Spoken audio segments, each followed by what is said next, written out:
The first thing we're going to do as game artists is establish our scale. So we're going to be using the Unreal Engine 4. So go ahead and download that and get the latest version of that. And then you're going to be able to take whatever version that you have, whatever the latest is. And at the time of the making of this video, this was 4.12.5. So let's go ahead and hit launch and launch that. And then if we want to create a new project, it's actually doing this off the other monitor of mine, and it's loading this thing up. I'll say allow access. So let me bring this over for you so we can see. So it's going to show you the different projects and you can load those up, but we're going to create a new project. And basically we're going to use the third person template right here. So we'll just go ahead and click on that. And you could use starter content if this is the first time that you're using this. You might want to take a look at some of that stuff. It's good information to have. I'm not going to use that because I've got a lot of different projects, so I'm going to say no to that. And then you're going to give it a name. So I'd call this maybe third underscore person and then game. And I already got a project with that name, so I'll just do 2 and I'll hit create project, and that would create it. But since I've already got the project, I'm not going to go ahead and do that. It'll actually make the project for you. I'm going to load this up and I'm going to show you the next part. Basically what we're going to do, we're going to take this third person template and we're going to take their what is considered their mannequin. It's their default kind of human character, and we're going to kind of steal that. So here's what everything looks like in the editor, and I'm just going to left click and move around. I'll hold down left click and right click to kind of pan over here, and you probably see this little character in the world here. We can select him and then hit Control B to open up in the content browser.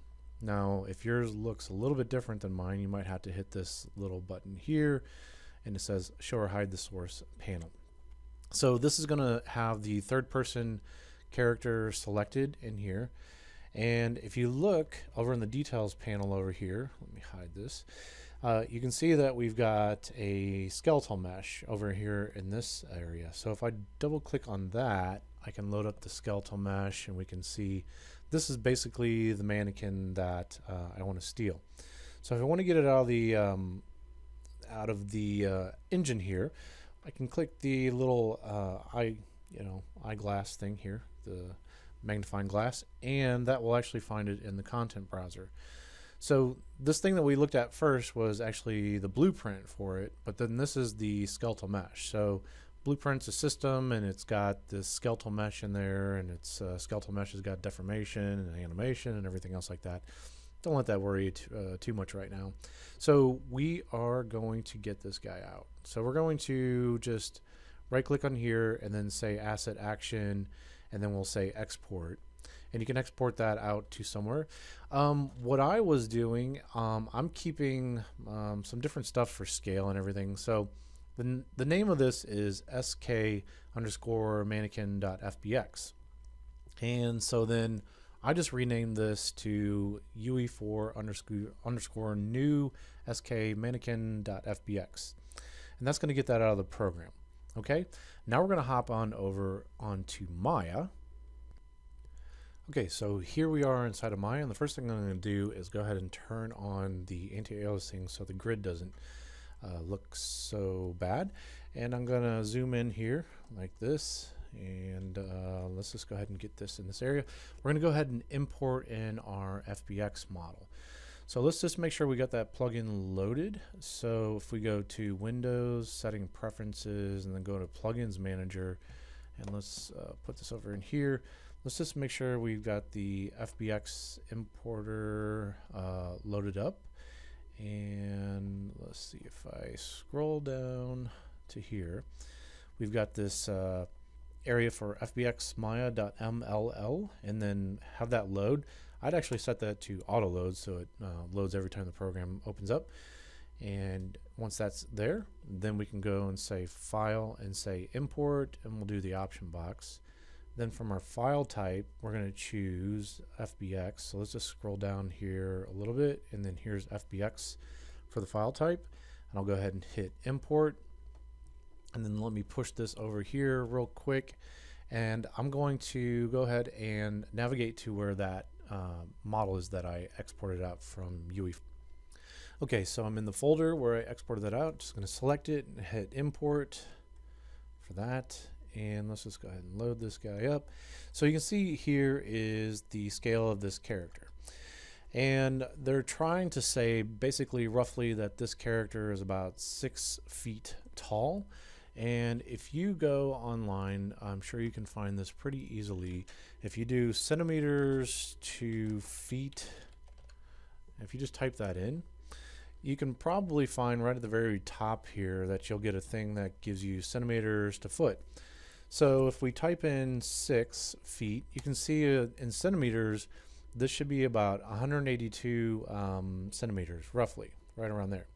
So what we can do is go and say create polygon primitives and do a cube, and then we can tell this to be 182 by 182 by 182, and hit apply.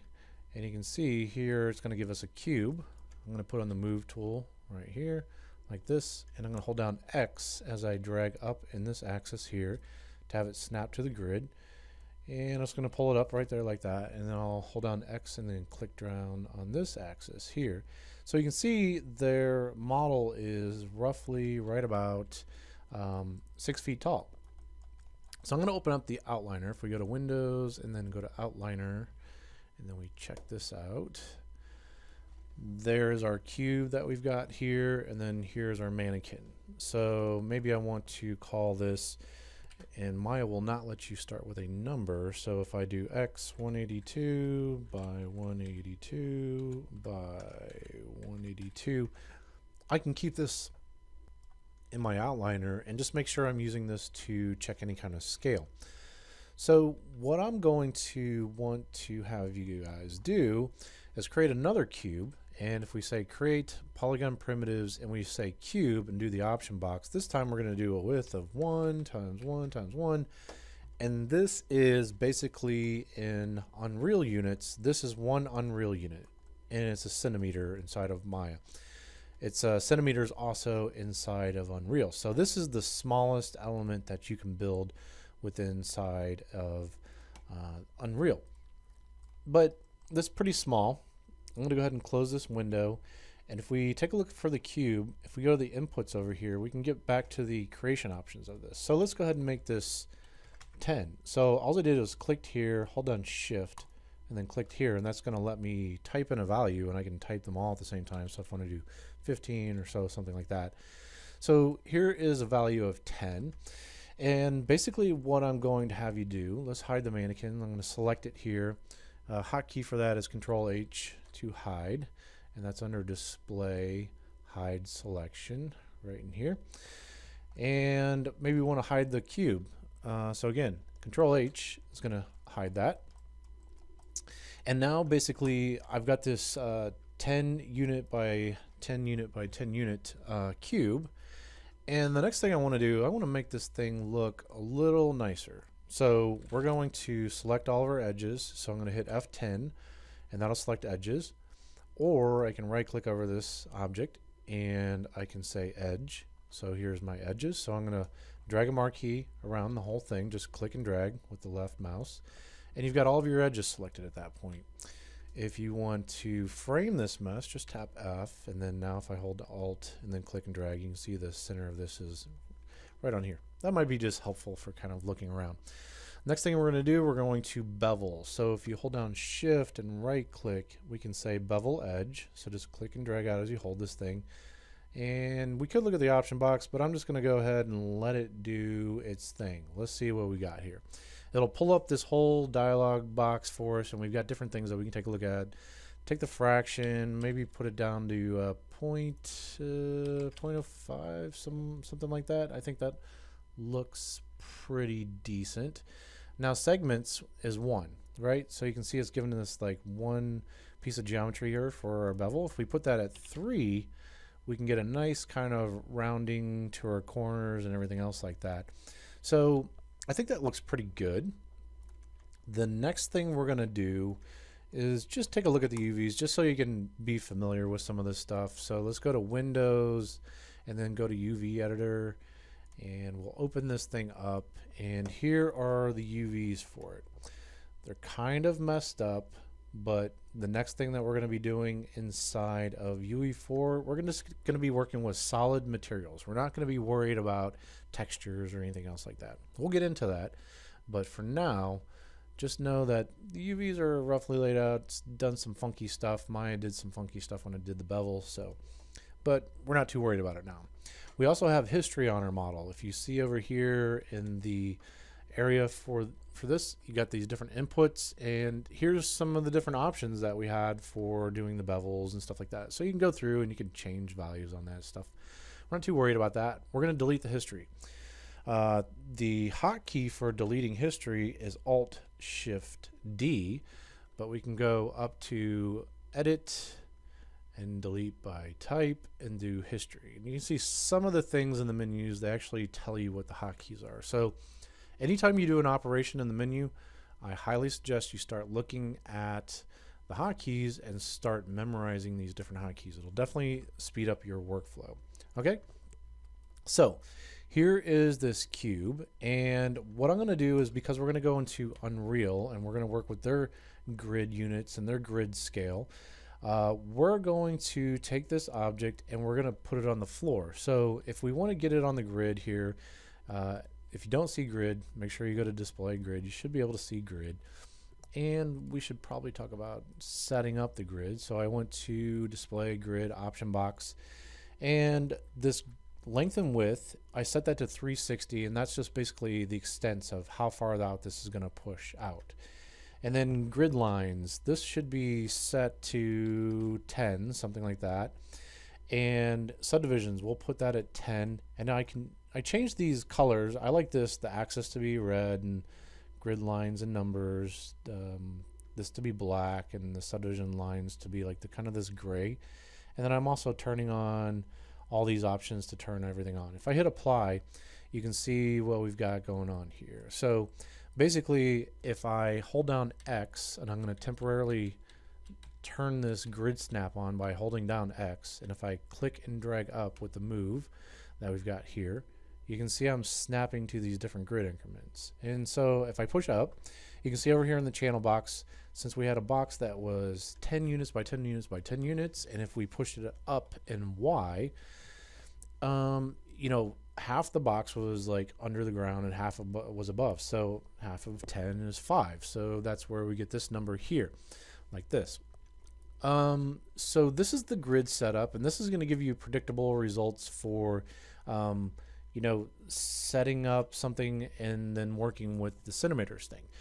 So again, if we go to the web and we just type in 1, you know, if you want 1 foot, then that's going to be 30 centimeters. And since we made a box that is, you know, 10 centimeters, if we duplicate the box, you can hit Control D, and I'm going to hold down X and drag this out and snap to my grid. Control D to duplicate again, hold down X and drag out. You can see with these 3 cubes, we now have something that represents something that's pretty close to a foot. So just so you can start to get an understanding of the scale, because I can't emphasize enough that understanding your scale is one of the most important things when you're first starting off. So let's go ahead and get rid of these 2. I'm just going to drag a marquee over it and then hit delete. And then we're going to freeze the transformations on this. So basically you can see I've got some values on Y. I want to get rid of that. So we're going to go to modify freeze transformations, and that's going to zero out all the values. But now my pivot point is still in the center of the object, and I want to get that down at the 0, 0, 0 mark of the world origin. So I'm just going to go to modify and say reset transformations, and you see how it's going to put that back in the center of the world like that. Now we're going to go ahead and take our object and we're going to get it out of Maya.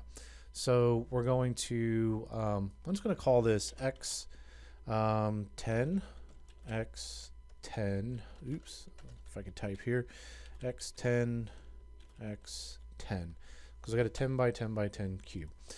And I'm going to go ahead and say File, Export Selection. I'm going to do the option box again, and we're going to do an FBX export. Let's take a look at the export options, and let's say Edit Preset. We'll take a look at this. I'm going to want smoothing groups, tangents, binomials, smooth mesh, and you're probably not going to want to know what most of that means just at this point. It's okay. just set these options and UE4 will be happy. If we open up animation, if that's checked, go ahead and turn that off. We're just going to do a static mesh. Static mesh is just something that doesn't have a skeleton. It's just a mesh. So I'm going to go ahead and close that. And I'll say export selection. And then at that point, I can save it, you know, anywhere I want. I'm just going to, for now, I'm just going to put it on the desktop, and I'll call this our X10 by 10 by 10 cube, and say export selection like that. Now let's hop on over to UE4 again. Okay, here we are on UE4, and you can see, again, if we have this part open right here, we're going to be able to see, here's the content area. And UE4 is pretty cool. It can let you build folder structures for everything, so I'm going to suggest that you do that. And what we're going to do is just right click on here and say new folder, and let's just call this proxy objects. Something like that. And within here, let's just say new folder, and let's just call this cubes, like that. Now we're inside of that folder, and you can see you can drag or drop files within here. I'm just going to go ahead and I could use the import right there, or I can right click and say import. Either one, doesn't matter. And then just go ahead and navigate to where your FBX sits. Go ahead and open that up. And there are import options. We're not going to worry about importing materials or textures, so just check that off and just say import. And now if I double click on this, we can open it up in the static mesh viewer. And if you tap F, you can frame on this. And if you tap F, hold down Alt and click and drag, you're going to get some very similar results to what Maya has. If you hold down Alt and right mouse click, you can zoom in and out. Alt and middle mouse drag, and that's going to pan around. But here's our cube. It's got a material set on it. Go ahead and hit save. And then basically, let's go ahead and drag this out to the world. So I click and drag it out, and you can see over here in the details panel, we can set this to 0, 0, 0 in the world. And I'll tap F, and we'll frame on that thing. Now this is underneath the world. So if you see, if we go down here, if we hold down Alt and right mouse and click and drag together, we can pan up and down in the world, and you can kind of move it around like this. But this exists underneath the floor. So we'll just go ahead and take this here and pull it up.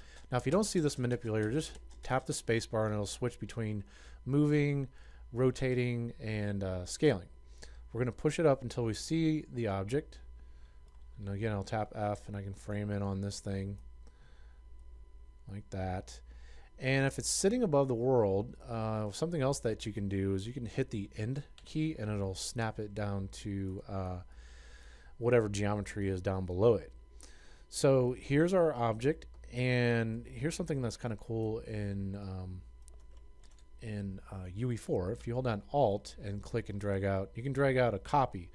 Now you can see our grid snapping set to 10 grid units, which is the size of our cube. So if we hold down Alt and click and drag out, we can make pretty quickly these 3 cubes together. And again, that equals out 1 foot like that.